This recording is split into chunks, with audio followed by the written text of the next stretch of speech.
Well, looking ahead into 2018, which of course is just a few days away, a headline from the Hill reads, threats of 2017 Mideast terror weapons will linger in the new year. The writer of the article, former U.S. Ambassador to the UN, John Bolton, joins us now. Ambassador Bolton, elaborate, if you will, please. Well, looking at the circumstances we find with respect to the turmoil in the Middle East, the threat of international terrorism and the proliferation of nuclear weapons, I'm sorry to say this so close to New Year's, but the prospect is that all these problems will not only face the Trump administration again next year, but in many respects will have grown worse because he inherited a lot of the do bills from prior failed policies kind of across the board there.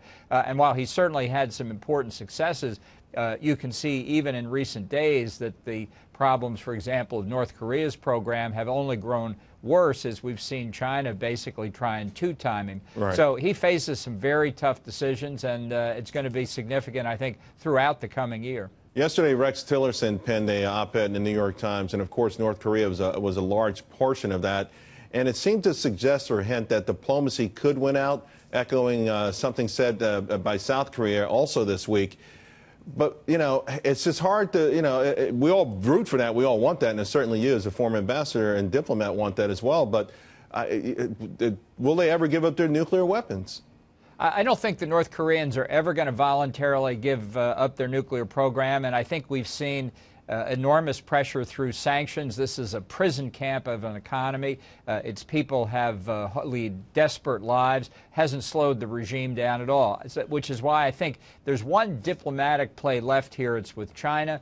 My view is that you can't coerce China into this, but you can persuade them that their national interest really requires getting rid of this regime in North Korea. My personal view is unification, reunification of the peninsula is the way to go. There may be other options as well. But as long as that regime stays in place in North Korea, you're going to have a nuclear threat, not just in Asia and the United States, right, but they're capable of selling it to anybody, anywhere around the world, right. Iran, ISIS, Al-Qaeda, you name it. And that New York Times piece overnight, President Trump apparently said he's been soft on China trade in hopes in return that they will continue to pressure North Korea. And yet they're not necessarily playing by the rules, but the clock is ticking. They must understand the gravity of the situation as well. I do have one more for you, Ambassador.